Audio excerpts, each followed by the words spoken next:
జగన్మోహన్ రెడ్డి గారి పాలన మరీ అంత నీచంగా తయారైందంటే పేదలకి పథకాలు ఇస్తున్నాను, అమ్మఒడి ఇస్తున్నాను, ఆసరా ఇస్తున్నాను అని చెప్తున్నాడు. ఆ రోజున ఏం చెప్పాడు? ప్రతి బిడ్డకి అమ్మఒడి ఇస్తా అన్నాడు. అధికారంలోకి వచ్చాక ఏం చేశారు సార్? ఇంటికి ఒకళ్ళగా అన్నారు.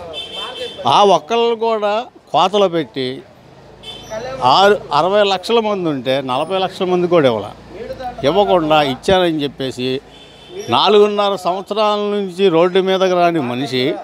ఎగ్జాంపుల్ మా పశ్చిమ నియోజకవర్గానికి ఒకసారి వచ్చారు సార్. వస్తే కాళేశ్వరం మార్కెట్ నుంచి పంజాబ్ సెంటర్ దగ్గర కాక అన్ని షాపులు బంద్ చేసి పరదాలు కట్టి పరదాలు అడ్డం పెట్టుకొని వచ్చారు సార్. ఈ రోజున 4.5 సంవత్సరాల పాలన అయిపోయిన తర్వాత ఈ రోజున జనాల ముందుకు వచ్చాను, జనాల ముందుకు వస్తున్నానని చెప్పేసి పెద్ద బస్సు యాత్ర పెట్టి జనాలు మభ్య పెడతానికి రాని జనాన్ని తీసుకెళ్ళి ఇక్కడ జనాలను ఇంకో దగ్గరికి తీసుకెళ్ళి చూపిస్తూ జనాలకి గ్రాఫిక్ చూపిస్తున్నారు సార్. అసలు నిత్యావసర వస్తువుల ధరలు ఆకాశానికి పోయింది సార్. జగన్మోహన్ రెడ్డి గారు రాకముందు కేజీ బియ్యం 40 రూపాయలు ఉంటే ఈ రోజు 70 రూపాయలు సార్. అది తినే బియ్యం కాదు సార్. అలాగే ఉప్పు నూనె ఇది తీసుకుంటే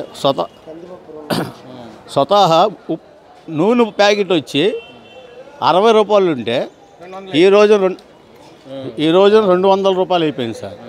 అలాగే నేను auto driver sir. Jaganmohan Reddy గారు వచ్చినప్పుడు రాకముందు 64 రూపాయలు సార్ ఒక కేజీ గ్యాస్ మాకు. ఈ రోజున 99 రూపాయలు సార్. అంటే మీకు ఆటో వాళ్ళకి 10,000 వేస్తా అంటున్నారు కదా సంవత్సరం కదా సార్. ఆటో వాళ్ళకి 10,000 వేస్తా అంటున్నారు సార్. 40,000 ఆటోలు విజయవాడలో ఉంటే కనీసం 10,000 మంది కూడా వేయట్లేదు సార్.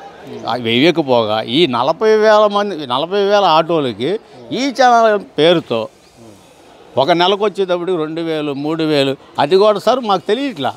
4-5 నెలల తర్వాత మాకు మెసేజ్ వస్తుంది. ఆ మెసేజ్లో మీరు పలానా దగ్గర ట్రాఫిక్ జంప్ అయ్యారు, పలానా దగ్గర నో పార్కింగ్ ఉంచారని చెప్పి 4-5 నెలల తర్వాత వస్తే మేము ఒకేసారి 5,000 రూపాయలు ఎక్కడ కట్టగలం సార్. సరే అలా అని చెప్పేసి కట్టలేక మేము అలా ఉంటే తీరా లాస్ట్కి బండి బ్రేక్ చేయించుకోవాలి సార్. ఫిట్నెస్ చేయించుకొని బ్రేక్ చేయించుకోవాలి. ఈయన 10,000 రూపాయలు కొంతమందికి వేస్తున్నాయి. ఆ ఫిట్నెస్కి వెళ్ళినప్పుడు ఈ చలానాలు కట్టకపోతే బ్రేక్ చేయట్లేదు సార్. ఈ చలానాలు వచ్చేటప్పటికి 20-25 రూపాయలు ఉంటున్నాయి సార్. అంత అమౌంట్ కడితే కానీ బ్రేక్ చేస్తున్నారు. మరి ఈ డబ్బులు కట్టకపోతే బండి మేము ఇంటికాడ పెట్టుకోవాలి. ఇంటికాడ పెట్టుకుంటే మాకు ఉపాధి లేదు. గతంలో మీకు ఆటోలకి ఎలా ఉంది, ఇప్పుడు ఎలా ఉంది? గత ప్రభుత్వాలు ఉన్నప్పుడు ఆటో రోడ్డు మీద వెళ్తే సాయంత్రానికి మేము బియ్యం నిత్యావసరాలు కొనుక్కొని బతకగలం అన్న గ్యారెంటీ ఉంది సార్. ఈ రోజున రోడ్డు మీదకి వస్తే సాయంత్రానికి అసలు ఆయిల్ డబ్బులు వచ్చే పరిస్థితి లేదు సార్. ఆయిల్కి వెళ్తేనే 400-500 రూపాయలు అయిపోతే మేము తోలేదు 400-500 రూపాయలు అవుతే గత ప్రభుత్వాలు ఉన్నప్పుడు ఇదే 500-600 రూపాయలు ఉంటే 150-120 అలాగా ఆయిల్ డబ్బులు వేశారు. మా మెయింటెనెన్స్ అంతా మొత్తం పోయినా 200-300 పోయినా 300 ఇంట్లోకి వెళ్ళేది సార్. ఈరోజు ఆ పరిస్థితి లేదు సార్. అంత అద్దుమానంగా ఉంది ఈ ప్రభుత్వం. పేదవాడి కడుపు అడ్డంగా కొడుతున్నారు. ఇది ఇప్పటికి జనాలు తెలుసుకున్నారు సార్, మొత్తం తెలుసుకున్నారు.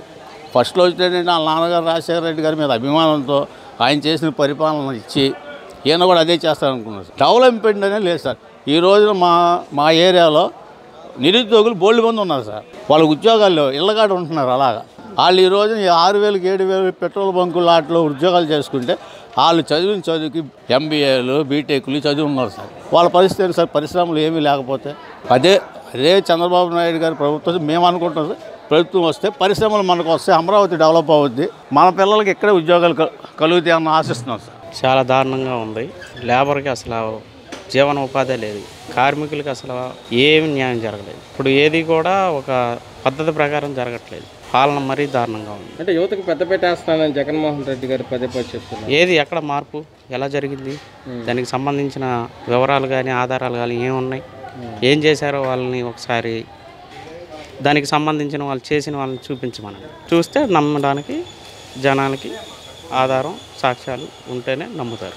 అంటే సభల్లో అట్లో నేను 2,30,000 ఉద్యోగాలు ఇచ్చానని జగన్మోహన్ రెడ్డి గారు ప్రతి సభలో చెప్తున్నారు. దాని మీద మీరేమంటారు? ఏ కంపెనీలు వచ్చినాయి, ఏ కంపెనీకి ఎన్ని ఉద్యోగాలు ఇచ్చారు, ఎక్కడెక్కడ ఇచ్చారు, ఎప్పుడు మొదలు పెట్టారు, దాన్ని సంబంధించిన ఏ సంస్థలు అయ్యి, ఒక్కో సంస్థకి ఎంతమంది కార్మికులు పట్టారు, దానికి సంబంధించిన వివరాలు చెప్తే నమ్ముతారు కదా జనాలు. ఆధారాలు అనేది ఎలా నమ్ముతారు? అంటే ప్రజా సమస్యల గురించి మాట్లాడకుండా వ్యక్తిగత దోషణలు చేయడంపై మీరేమంటారు? వ్యక్తిగత దోషణలు చేశారంటే దానికి కారణం ఏమిటి? వారు వ్యక్తిగత కారణాలు ఎత్తితే కదా ఇతరులు కూడా ఎత్తుతారు. అంటే జగన్మోహన్ రెడ్డి గారు మంత్రులు కానీ ఎమ్మెల్యేలు కానీ ప్రజా సమస్యల గురించి మాట్లాడకుండా ఎదుటి వారి వ్యక్తిగత దోషణలు చేస్తున్నారు. దాని మీద మీరేమంటారు? వారు డైరెక్ట్గా వారికి ఇచ్చిన బాధ్యతలు నెరవేర్చుకోవడం చేత కాదు కాబట్టి దీని ద్వారా జనాల్లోకి వెళ్ళి వాళ్ళ అన్యాయాలు వాళ్ళ అక్రమాలు జనాలకు తెలియకుండా అదొక టాపిక్ అయ్యి వాళ్ళు చేసిన అక్రమాలు జనాలకి తెలియకుండా వాళ్ళు మర్చిపోవాలని చెప్పేసి ఎదుటివారి మీద బురద జల్లే కార్యక్రమంలో ఉన్నారు వాళ్ళు. అందువలన వ్యక్తిగత జీవితాల గురించి వాళ్ళు కదుపుతున్నారు. అంటే జగన్మోహన్ రెడ్డి వచ్చిన తర్వాత నవరత్నాల హామీలను అమలు చేశారంటారా? ఏం చేశారు చెప్పండి? నవరత్నాల యొక్క ఉద్దేశం ఏంటి? దానికి సంబంధించిన కార్యక్రమాలు ఏంటి? అవి ఎప్పుడు చేశారు? ఏం చేశారు? అసలు దానికి సంబంధించినవి అసలు 99% పూర్తి చేసామంటున్నారు. ఏదండి అసలు ఎక్కడ చేశారు? దానికి సంబంధించిన ఆధారాలు ఏ అసలు ఏ ఏ కార్యక్రమాలు చేపట్టారు? ఇచ్చాను అవన్నీ ఆశ్రయ ఇచ్చాను అవన్నీ చెప్తున్నారు కదా. అమ్మఒడి ఇప్పుడు ఒక విధంగా చేశానని చెప్తున్నారు కానీ దానికి తగ్గ పూర్తి వివరాలు లేవండి.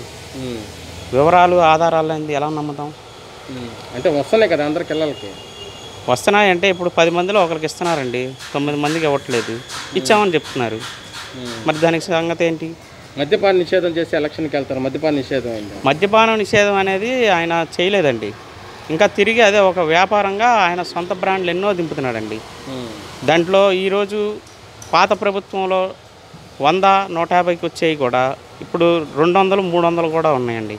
అవి సొంత కార్యక్రమాలు, వాళ్ళ సొంత కంపెనీలు అండి. ఎవరో ఏం జరిగిపోయినా వాళ్ళ అనారోగ్యం పాడైపోయినా సరే వాళ్ళకి అనవసరం. వాళ్ళ జోబీలు నిండియా, వాళ్ళ బ్రాండ్లే రన్నింగ్లో అవుతున్నాయా లేదా? ఆంధ్రప్రదేశ్లో ఇది ఒక ప్రథమమైన వ్యాపారం. ఈ వ్యాపారం కోసమే వాళ్ళు మద్యపానం నిషేధం అనేది చేయలేదు. ఇప్పుడు అలాగ జరగటం వల్లనే వాళ్ళకి ఇంకా అనేకమైన వ్యాపారాలు ఏర్పడ్డాయి. సార్ చివరిగా చెప్పండి, జగన్మోహన్ రెడ్డి వచ్చింది రాష్ట్రం అభివృద్ధి జరిగింది. ఏం జరిగిందండి? ఎవరికి మేలు జరిగింది? లేబర్కి జరిగిందా? నిరుద్యోగులకు జరిగిందా? సామాన్యులకు జరిగిందా? ఎవరికి జరిగింది? ఏ విషయాల్లో ఎవరికి ఏమీ అభివృద్ధి జరిగింది? మిమ్మల్ని అడుగుతున్నాను, జరిగిందా లేదా? లేదు, జరగలేదనే చెప్తున్నాను నేను.